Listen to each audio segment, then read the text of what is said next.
तो गरीबदास जी समझाया करते थे, उनका बुद्धि में नहीं पड़ा करती क्योंकि वो शिक्षित नहीं थे। अब देखो पुण्यात्माओं, आपने कोई हमारी एज का होगा, उसने तो पता होगा, हमसे बड़े होंगे उनको भी ज्ञान है, लेकिन नए बच्चों को उस सुख का ज्ञान नहीं जो हमने देखा है, जो शिक्षा से पहले था। जब तक हमारे समाज में यह शिक्षा की आग नहीं लगी थी, तब तक कितना भाईचारा, कितना प्रेम, एक दूसरे को दुखी देखकर सारा गांव दुखी हुआ करता, उसकी मदद के लिए टूट पड़ता था। और अब न सोचते इसका कद नाश हो, ठीक है उसका नाश हो गया, उसका नुकसान हो गया, बड़ा अच्छा घर में बैठ कर हंसेंगे।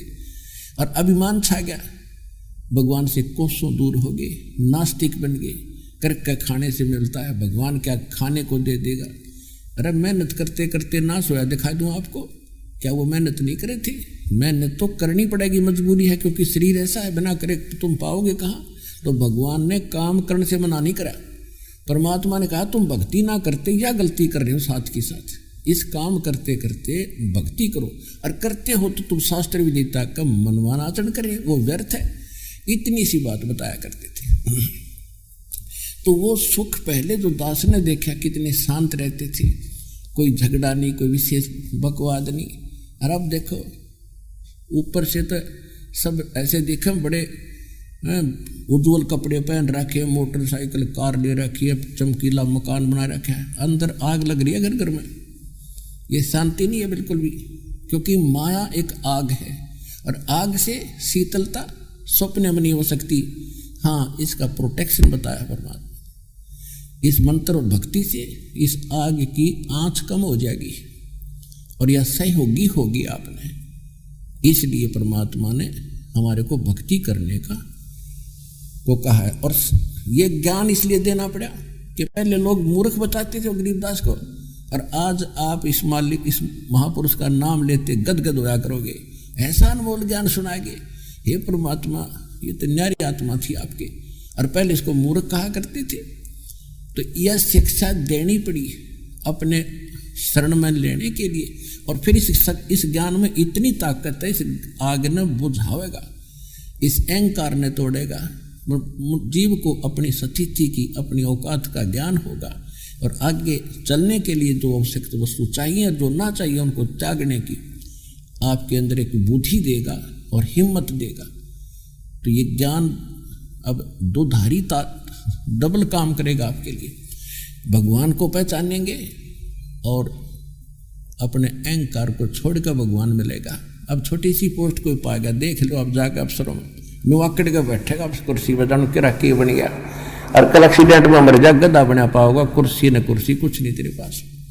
कहने का भाव ये है, एक इंसान बनकर अपनी जो मजदूरी दी है भगवान ने, चाहे अफसर बना है, चाहे गरीब है, चाहे कलरक है, अपनी भगवान से डर के, अपनी जिम्मेदारी समझ के, और सामने खड़े को भी भगवान का बच्चा समझे और अपनी कर्तव्य कर्म करे, तो पाप से बचे।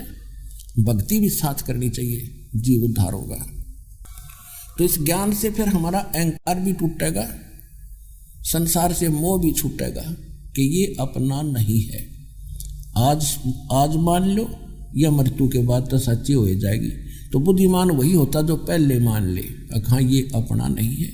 इसलिए जब अपना नहीं है तो यहाँ खाड़े क्यों करें, सब सांग जोड़न का कोठी बड़ी बना दूँ, घनिया प्लाट खरीद लूँ, और वो खरीदे रहे वहाँ चलो, ये तो तुम्हारे रहने ही नहीं, ये तो छोड़ कर जाने पड़ेंगे, चाहे कितने खरीद लो।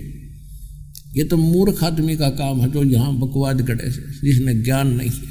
ज्ञान होने के बाद फिर आपको अपने आप इच्छा होगी कि ठीक है, एक रेस्टोरेंट में जो आवश्यक वस्तुएं होती हैं वो उपलब्ध करो, अपना काम करो जिस उद्देश्य से आई हो, और छोड़ कर उसके होटल की कुर्सी में चलो अपने। वो तो अंदर समझदार व्यक्ति है। तो इसी प्रकार इस संसार को इस ज्ञान से हम समझेंगे, भगवान को समझेंगे। तब गरीबदास जी ये ज्ञान सुनाया करते थे, जो आज दास उन्हीं के दिया हुआ आपको सुना रहा है। आपको कितना अच्छा लग रहा है, और कैसे गदगद हो रहे हो, और कैसे शुक्र मना रहे हो उस महापुरुष का कि कैसे आकर उन्हें दया करी, किस पर कैसे रजा करी भगवान ने। और ऐसी प्यारी आत्मा थी परमात्मा की जिसके लिए भगवान ने स्वयं आना पड़ा। तो उसके ऐसे महापुरुष के नाम लेने से भी हमारे शुभ संस्कार बनते हैं। तो कहने का भाव ये पुण्यात्मा हो। अब गरीबदास जी ये वाणी बोला करते, किसी के पल्ले ना पड़ी,